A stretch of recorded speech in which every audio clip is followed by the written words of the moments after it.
Please subscribe the channel and press bell icon for notification. नमस्कार, consumer अड्डा में आपका स्वागत है और आज हम आपसे कह रहे हैं ऑनलाइन फ्रॉड का फैलता हुआ जाल। जी हां, कोविड के चलते जहां कोरोना वायरस जी का जंजाल बना, वहां ऑनलाइन वायरस ने भी कम तबाही नहीं मचाई है। कहने का मतलब यह है कि कोरोना काल में साइबर क्राइम के मामले कई गुना बढ़े हैं। भारत एशिया में जापान के बाद दूसरा सबसे बड़ा देश है जहां पर साइबर अपराधियों ने सबसे ज्यादा उत्पात मचाया है। कंपनियों का डेटा चुराकर करोड़ों रुपए की फिरौती मांगी गई है। ढेर सारा संवेदनशील डेटा लीक भी किया गया है और जाहिर सी बात है कि इसका सीधा असर आप और हम पर भी पड़ता है। तो क्या आने वाले वक्त में चोरी डकैती इसी तरह से होगी, और हां तो इससे निपटने के लिए क्या तैयारी होनी चाहिए? क्या सिर्फ स्ट्रॉन्ग पासवर्ड से ही काम चलेगा या आगे भी कुछ करना होगा? तो आज इसी पर चर्चा करेंगे, जिसमें हमारे साथ शामिल हो रहे हैं साइबर एक्सपर्ट जितेंद्र जैन साहब, साइबर सिक्योरिटी सॉल्यूशन देने वाली कंपनी साइबर के सीईओ बीनू अरोड़ा, और साइबर लॉ एक्सपर्ट और साथ में साइबर एडवोकेट आशुतोष श्रीवास्तव। आप सभी का बहुत बहुत स्वागत है। तो जितेंद्र साहब, आपसे हम शुरुआत करते हैं। रिपोर्ट है IBM की कि यहाँ पर जो रैंसमवेयर है उसका बड़ा प्रयोग किया गया, कंपनियों का डेटा लिया गया, फिरौती ली गई। एक फिरौती मांगने वाली एक रशियन फर्म तो ऐसी है जिसने करीब 900 करोड़ रुपए तक की फिरौती इसके बदले में वसूल कर ली। कंपनियों पे भी अटैक हुए, इंडिविजुअल्स के भी डेटा हैं। तो क्या अब आने वाले वक्त में ये चीजें नॉर्म के तौर पे बन जाएगी, या अभी अगर सिर्फ माफ कीजिए, इस समय कोरोना काल चल रहा है और ज्यादा ऑनलाइन चीजों का इस्तेमाल हो रहा है, तो ये सिर्फ अभी का फिनोमेना है? दोनों चीजें हैं। एक तो आपने बिल्कुल सही कहा कि पिछले 1-1.5 साल के अंदर ऑनलाइन यूसेज स्पेशली शॉपिंग का और एजुकेशन पोर्टल्स का बहुत ज्यादा बढ़ा है। वो लॉकडाउन के कारण आप कह सकते हैं, या जो कोविड के कारण जो ऑनलाइन मोड में सब लोग जा रहे हैं बिजनेसेस के अंदर स्पेशली, उसका भी एक ये बहुत बड़ा कारण है। दूसरा कारण एक ये भी है कि पिछले 5 साल के अंदर देखिए, आज भारत सबसे बड़ी वर्ल्ड की स्मार्टफोन और इंटरनेट पॉपुलेशन आज भारत के अंदर है। और ये जो स्मार्टफोन पॉपुलेशन जिसकी आप बात करें, 70-80% स्मार्टफोन्स हमारे पास हैं, उसमें मेजॉरिटी ऑफ द यूजर्स वो हैं वो जिंदगी में पहली बार इंटरनेट का इस्तेमाल कर रहे हैं। और वो एक दूसरी जनरेशन है जिसको शायद साइबर हाइजीन के बारे में, साइबर सेफ्टी के बारे में, या किस चीज से फ्रॉड हो सकता है उसके बारे में इतनी जानकारी नहीं है। वो सीधे भले लोग हैं। और जो मैं साइबर एजुकेशन की आपसे बात कर रहा हूँ, इसको डिग्रियों या जो एजुकेशनल क्वालिफिकेशन उससे ना आके हार्वर्ड के पढ़े बड़े लोग भी हैक हो रहे हैं। तो मैं साइबर हाइजीन और साइबर एजुकेशन की बात कर रहा हूँ, क्योंकि जिस तेजी से भारत के अंदर डिजिटलीकरण हुआ है, डिजिटल इंडिया के अंदर सारी सर्विसेज ऑनलाइन आई हैं, लोगों की ऑनलाइन सर्विसेज के प्रति अडेप्टेबिलिटी तो बहुत बड़ी है, यूसेज भी बड़ा है, मगर वो सरकार की भी, आप चाहे उसको एक कमी कहें या हमारे समाज की भी कमी कहें, साइबर सिक्योरिटी या डिजिटल अवेयरनेस उसके साथ हम नहीं कर पाए। उसके कारण क्या हो रहा है, तो आज जितेंद्र साहब, मतलब मैं आपको बीच में रोक रहा हूं, तो हम जब एक आम व्यक्ति की बात कर रहे हैं, साइबर एजुकेशन की बात कर रहे हैं, ये रिपोर्ट IBM की जिस रिपोर्ट का मैं जिक्र कर रहा हूं, ये तो मेनली एंटरप्राइजेस की बात कर रही है। तो मतलब जब एंटरप्राइजेस, जहां कितनी बड़ी बड़ी IT टीम्स होती हैं, तमाम इंजीनियर्स होते हैं, मतलब वो भी अगर अपनी कंपनी को नहीं बचा पा रहे हैं, तो फिर Please subscribe the channel and press bell icon for notification. एक आम व्यक्ति तो फिर बहुत छोटा हो गया।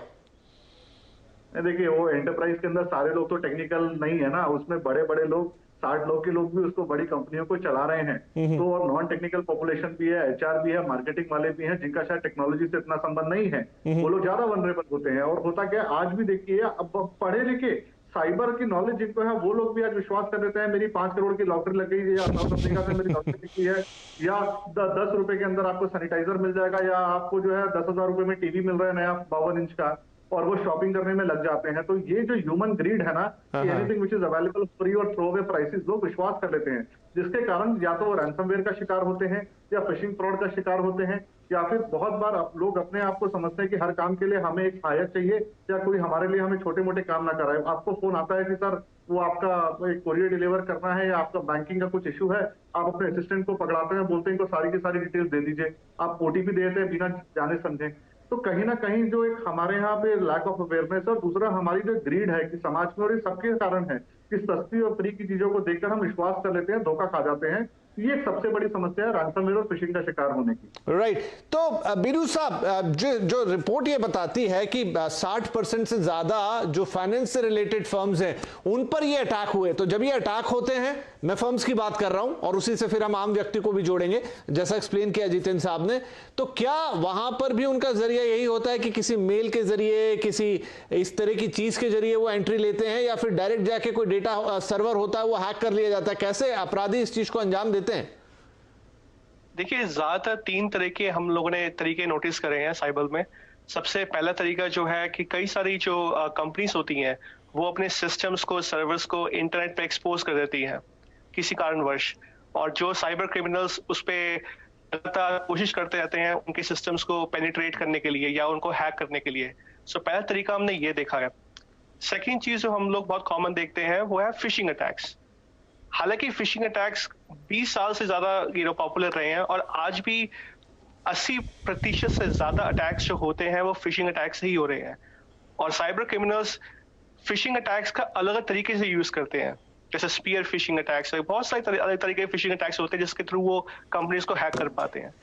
तीसरी चीज जो आपने ऑब्जर्व करी है वो है जो आपके पास सॉफ्टवेयर्स हैं जो आप यूज करते हैं इंटरनेट के ऊपर, चाहे आपका वेब सर्विस है, चाहे डेटाबेस सर्विस है, या जो भी आप सॉफ्टवेयर यूज करते हैं, हैकर्स लगातार उनको भी एक्सप्लॉइट कर रहे हैं, उनका भी उन पे लगातार अटैक कर रहे हैं ताकि उसको कॉम्प्रोमाइज कर सके।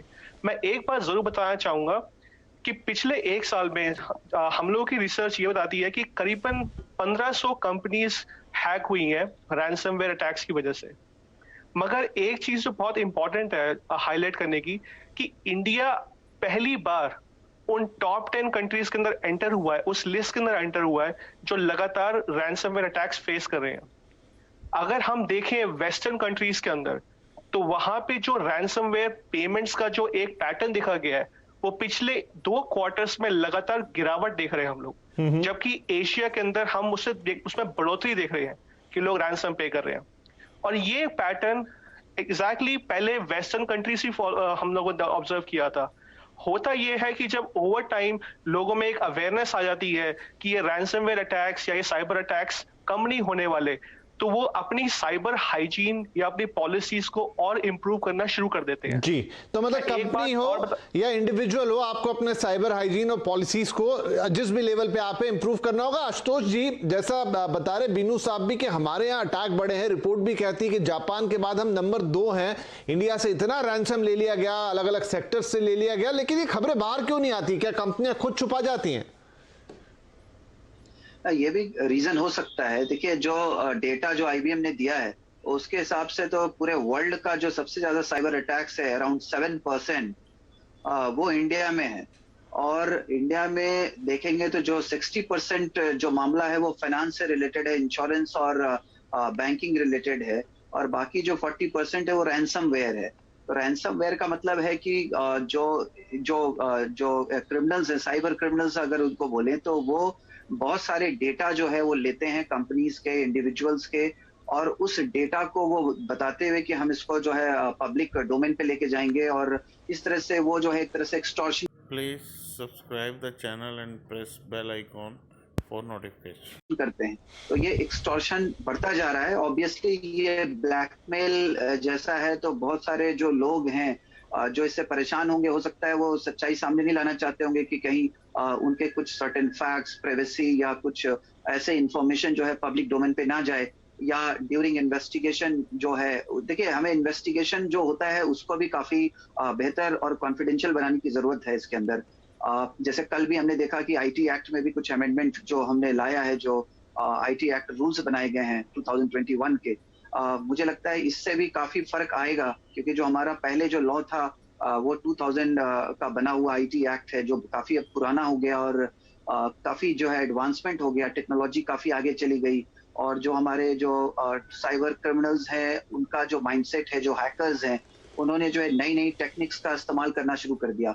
तो कहीं ना कहीं उनको काउंटर करने के लिए हमें भी अपने सिस्टम्स को अपग्रेड तो करना ही होगा, और जितनी भी कंपनीज हैं उनको भी जो है, जो हम लोग बोलते हैं कॉन्फिडेंशियल कंप्यूटिंग सिस्टम को जो है लाना पड़ेगा, जो कि जो है थोड़ा इंक्रिप्टेड होता है, और उसके अंदर जो हैकर्स अगर चाहे तो मतलब इंफॉर्मेशन के अंदर वो डिटेल, मतलब वो अंदर नहीं जा सकता, उसके इंफॉर्मेशन को वो निकाल नहीं सकता। तो ये सारे सिस्टम्स को मुझे लगता है अगर फॉलो किया जाए, लॉ और ऑर्डर को भी बेहतर बनाया जाए, थोड़े जो हमारे इन्वेस्टिगेटिंग टीम है उनको और थोड़ा ट्रेनिंग दी जाए और टेक्निकल एक्सपर्टीज उनमें लाया जाए, तो काफी कुछ कंट्रोल किया जा सकता है। ठीक है बिनू साहब, यहाँ पर एक चीज और देखी गई जो इस रिपोर्ट में आई है कि ज्यादातर अटैक जो है वो क्लाउड सिस्टम पर हुए हैं, क्योंकि बहुत सारी कंपनियां क्लाउड पर चली गई हैं। इनफैक्ट अब तो हम सबका डेटा भी क्लाउड सिस्टम पर ही होता है, तो क्लाउड में तो सब कुछ मौजूद है, यानी क्लाउड कंप्रोमाइज होता है किसी भी लेवल पे तो आपका और हमारा डेटा भी कंप्रोमाइज हुआ। आप सही कह रहे हैं, और हमने भी पिछले एक साल में देखा है कि करीबन 50 करोड़ लोगों की इंफॉर्मेशन कॉम्प्रोमाइज हुई है, और वो इंफॉर्मेशन ओरिजिनली क्लाउड सिस्टम्स पे थी। एक बात मैं जरूर ऐड करना चाहूंगा कि क्लाउड सिस्टम्स यूज करना प्रॉब्लम नहीं है। जो आपके जो सिस्टम डेवलपर्स हैं, जो आपके इंजीनियर्स हैं, वो क्लाउड सिस्टम को किस तरह सिक्योर करते हैं या उसको कैसे प्रोटेक्ट करते हैं, वो इंपॉर्टेंट है। हम लोगों की रिसर्च ये क्लियरली रिफ्लेक्ट करती है कि कई सारी ऑर्गेनाइजेशंस आज जब अपना कोड या अपनी कुछ सॉफ्टवेयर्स को बिल्ड करती है अलग अलग टेक्नोलॉजी और टूल्स के जरिए, वो उसको ठीक से प्रोटेक्ट नहीं करते हैं, उसमें एक्सेस कंट्रोल इंप्लीमेंट नहीं करते हैं, जिसकी वजह से उनके क्लाउड सिस्टम्स हैकर्स आसानी से कॉम्प्रोमाइज कर पाते हैं और आपकी इंफॉर्मेशन वहां से चोरी हो जाती है। सो अगर आप वही जो बेसिक हाइजीन जो हम लगातार कह रहे हैं कि आप अपने सिस्टम को लगातार अपग्रेड करके रखिए, उसको उसमें एक्सेस कंट्रोल्स इंप्लीमेंट करिए, आप अपने लगातार में सिस्टम्स में जो वनरेबिलिटीज हैं या आपके सॉफ्टवेयर में जो इश्यूज हैं उनको एड्रेस करिए, तो 80% से ऊपर से ज्यादा जो साइबर अटैक्स होते हैं वो रोक सकते हैं जी। तो और जितेंद्र साहब, यहां पर एक थोड़ी सी विडंबना यह है कि चलिए मैं अपना हाइजीन अच्छा रख लूं, लेकिन अगर मेरा डेटा अमेजॉन से या किसी भी कंपनी से, आजकल तो आप बहुत सारी कंपनियों पर अपना सारा डेटा, अपने कार्ड्स को नोट करके रखते हैं, इवन आपका पासवर्ड भी वहां पर रहता है और तमाम चीजें रहती हैं, आपका पता रहता है, सब कुछ रहता है, और उनके सर्वर हैक होते हैं तो डेटा आपका लीक होता है। अब इसमें आपका तो सीधा कोई कंट्रोल ही नहीं है। नहीं, ये बात तो सही है, जैसा अभी मेरे मित्र बता रहे थे कि क्लाउड में तो देखिए पूरी दुनिया जा रही है, डेटा सेंटर्स क्लाउड का जमाना है, और 90% मेजर सर्विस प्रोवाइडर्स है, वो ईमेल के हैं, जो ऑनलाइन शॉपिंग पोर्टल्स के हो, बैंक तो सब क्लाउड में है। तो कई बार क्लाउड को ढंग से कॉन्फ़िगर ना करना, क्लाउड वनरेबल होना, मिसकॉन्फ़िगर कर देना, या फिर कई बार क्या होता है कि सब कुछ सिक्योर है फिर भी कोई इंटरनल सैबोटाज या हैक हुआ और अंदर जो आपके कई बार पासवर्ड थे वो भी प्लेन टेक्स्ट में थे, कोई MD5 हैश या SHA-1 या कोई भी तरह का इंक्रिप्शन या हैश नहीं था। तो वो एक समस्या है जिसको लेकर आजकल ज्यादातर अवेयरनेस आ रही है कि आपको डेटा को कम से कम जो पर्सनल डेटा है, पर्सनल आइडेंटिफायर डेटा वाले जो चीजें हैं उसको आपको इंक्रिप्ट रखना है, जो फाइनेंशियल ट्रांजेक्शन के डिटेल है उसको आपको इंक्रिप्ट रखना है। मगर समस्या ये है कि देखिए इस चीज से ही निपटने के लिए जो डेटा प्राइवेसी बिल आ रहा है उसके अंदर इस चीज का ये प्रावधान है कि कोई भी कंपनी जिसने आपका डेटा लिया है वो जिम्मेदार है आपके डेटा के लिए। वो जानबूझकर किसी को बेच दे, गलती से वो चोरी हो जाए डेटा, या उनकी गलती के कारण हैक हो जाए, हर केस के अंदर उनके ऊपर आप मुकदमा कर सकते हो और उनके ऊपर पेनल्टी भी लगाई जाएगी up to I think 5% of their turnover. तो वो इस चीज को, इस समस्या से निपटने के लिए जो नया डेटा प्राइवेसी बिल आ रहा है उसमें लेकर इसको समाधान मतलब प्रावधान है, और मुझे लगता है कि वो एक हद तक इन कंपनियों को मजबूर करेगा कि वो साइबर सुरक्षा के अंदर, साइबर सिक्योरिटी के अंदर इन्वेस्टमेंट करें। आज के डेट में जो ज्यादातर साइबर सिक्योरिटी के अंदर इन्वेस्टमेंट है जो छोटी कंपनियों की, मिड लेवल कंपनीज की, वो खाली कंप्लायंस करने के लिए है। आप बैंकों का हाल देखिए, जो कोऑपरेटिव बैंक है, छोटे बैंक है, वो चूंकि RBI का डंडा चल रहा है, वो हर 3 महीने में रिपोर्ट मांगते हैं साइबर सिक्योरिटी की गाइडलाइन की, सिर्फ मात्र उसको कंप्लाई कराने के लिए वो खर्चा करना चाहते हैं, मगर उनके दिल में सुरक्षा को लेकर कोई ज्यादा चिंता है नहीं। ये छोटे बैंकों की मैं बात कर रहा हूँ, उनको लगता है ये एडिशनल बर्डन है, लायबिलिटी है और ये वेस्टेज ऑफ मनी है। नहीं, और दूसरा मुझे ये भी लगता है, दूसरा मैं आशुतोष जी से पूछता हूं कि आशुतोष जी, क्या कंपनियों का लालच भी होता है? क्यों आपको उनको आपका जो नंबर है क्रेडिट कार्ड का वो अपने यहाँ सिक्योर करना है? क्यों आपसे कहते हैं कि फॉर फास्टर ट्रांजैक्शन आप स्टोर करके रखिए, मैं हर बार डालूंगा, मुझे याद है अपना नंबर, मेरा कार्ड मेरे पास है? क्यों? उनका भी लालच है ना कि उन्हें वो डेटा चाहिए। जी जी जी बिल्कुल। इस तरीके से देखिए क्या है कि दोनों ही तरफ है। जब इतना क्राइम बढ़ता जा रहा है, इतनी एक्सपर्टीज आती जा रही है, और ये जो पैंडेमिक होने की वजह से, जैसा हम देखें तो 2020 में खासकर मई, जून, जुलाई, इन महीनों में तो सबसे ज्यादा जो क्लाउड बेस्ड कंपनीज हैं वो फ्लोरिश हुई। और ये देखिए एक रिक्वायरमेंट भी है कंपनीज की, क्योंकि वो पूरा ओल्डन टेक्निक्स से तो नहीं चलेंगे, उनको भी तो नए टेक्नोलॉजीज को लेना पड़ेगा। क्योंकि कस्टमर बेस्ड है, लोगों को भी फैसिलिटीज चाहिए, सब कुछ चाहिए। और मुझे लगता है कंपनीज को भी जो है एक्स्ट्रा प्रॉफिट के चक्कर में जो है वो बहुत सारे लैप्सेस जो वो अगर फॉलो कर रहे हैं या उसको कंट्रोल नहीं कर रहे हैं, तो उनको कहीं ना कहीं वो देखना होगा कि अगर मेरी कंपनी का वेबसाइट है, कोई भी इजीली उसके अंदर पे कर रहा है और एक्सेस कर रहा है, तो ऑब्वियसली जिस तरह से मुझे इजी वे में पेमेंट्स आ रहे हैं, उसी तरीके से रिस्क फैक्टर भी मेरे कंपनी का बढ़ रहा है। तो ये दोनों ही चीजों को जो है बैलेंस करने की जरूरत है। और ऑब्वियसली मुझे लगता है कि जैसे गवर्नमेंट को भी इसके अंदर इंटरफेयर करना चाहिए, क्योंकि जहां हम जो है हर जगह हम लोग डिजिटलाइज वे में आगे बढ़ने की बात कर रहे हैं। Please subscribe the channel and press bell icon for notification. Country में तो डिजिटलाइज करेंगे सारी चीजों को, तो रिस्क फैक्टर भी ऑब्वियसली बढ़ेगा।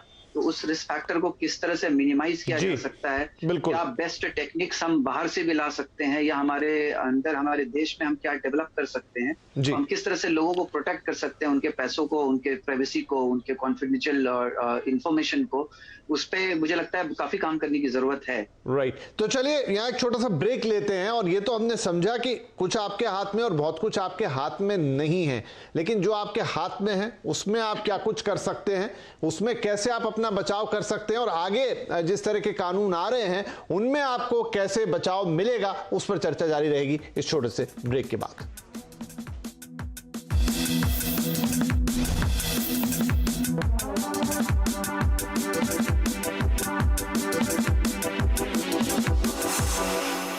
Welcome back. कंज्यूमर अड्डा में बात हो रही है कि किस तरीके से ऑनलाइन फ्रॉड का जाल जो है वो फैलता जा रहा है। आईबीएम की रिपोर्ट के मुताबिक भारत नंबर 2 देश है पूरे एशिया में जहां पर ये अटैक्स हुए और लगातार बढ़ रहे हैं जापान के बाद। तो अब ये है कि आप क्या कर सकते हैं। जतिन जैन साहब, फिलहाल जब तक कुछ नए लॉज आते हैं वो तमाम लंबी चीजें, लेकिन एंड यूजर अपने एंड पे क्या कर सकता है? क्या सिर्फ एक पासवर्ड चेंज करना इतना ही उसके हाथ में है, स्ट्रॉन्ग पासवर्ड बनाना? नहीं, एक तो ये रेगुलर पासवर्ड जो चेंज करने की बात है, ये तो गुड एक हैबिट के अंदर आती है, साइबर हाइजीन के अंदर आती है, पर 2-3 चीजों का आप ध्यान रख सकते हैं। देखिए, जो 90% जो साइबर फ्रॉड है वो आज जो आप साइबर क्राइम के केस देखें, जो साइबर पुलिस स्टेशन है वो 90% ये ओटीपी फ्रॉड के केसेस से फ्रॉड है।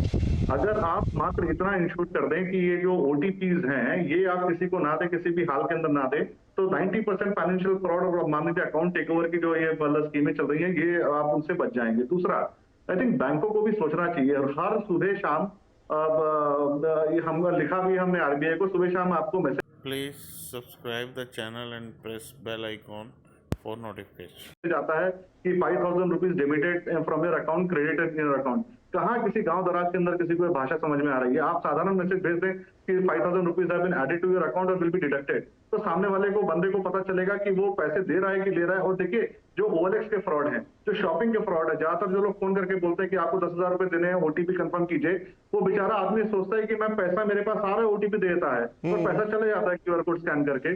तो मुझे लगता है बैंक एक छोटी सी चीज है, ये जो टेक्निकल भाषा का इस्तेमाल ना करके अगर साधारण भाषा का इस्तेमाल अपने SMS और अलर्ट्स में करें, तो लोगों को भी ये पता चलेगा कि वो ओटीपी किस पर्पज के लिए दे रहे हैं। तीसरा, एक मुझे लगता है कि हर कंपनी को साइबर सिक्योरिटी के अंदर इन्वेस्टमेंट इसको एज ए इन्वेस्टमेंट के हिसाब से करना चाहिए, ना कि इसे लायबिलिटी के रूप में देखें। ये मुझे लगता है कि सोच नहीं, इंपॉर्टेंट है जो आप बोल रहे हैं, क्योंकि अब यहाँ दोनों चीजें हैं, आप जहां इंटरेक्ट कर रहे हैं वो कंपनी और खुद आप। एट लास्ट बीनू, मुझे बिल्कुल शॉर्ट में बताइए कि पहले ये होता था कि हमारे पास कंप्यूटर्स होते थे घर पे, अभी भी होते हैं, लेकिन अब ज्यादातर काम आपके फोन पर होता है। उसमें तो लोग एंटीवायरस वगैरह डाला करते थे, लेकिन फोन के लिए मैं नहीं देखता कि ज्यादातर लोग एंटीवायरस लेना सही समझते हैं। क्या वहां पे भी जरूरत होती है और वो सच में फायदेमंद है? देखिए, ज्यादातर जो 95% से ऊपर जो मार्केट है वो जनरली आपके एप्पल के फोन्स या iOS या ऑपरेटिंग सिस्टम यूज करते हैं, और आपका जो गूगल का एंड्रॉयड है। हमने जो ऑब्जर्व किया है कि जो एप्पल के iOS एप्लीकेशंस है या जो एप्पल के फोन्स हैं, उसमें जनरली आपके इतने वायरसेस या फिर इतने हमने फिश मॉलवेयर अटैक्स नहीं देखे हैं। सो दैट्स, मैं आपको कभी रिकमेंड नहीं करूंगा कि आप उसमें कोई third party antivirus software use ना करें। अगर आपको लगता है, आपको जरूरत है तो जरूर। लेकिन जो एंड्रॉइड फोन्स होते हैं, एंड्रॉइड है, एंड्रॉइड के अंदर हमने बहुत तरह के अटैक्स देखे हैं, और सबसे बड़ी बात यह है कि इंडिया में स्पेशली एक स्टैंडर्ड एंड्रॉइड जो ऑपरेटिंग सिस्टम है वो डिप्लॉयड नहीं है।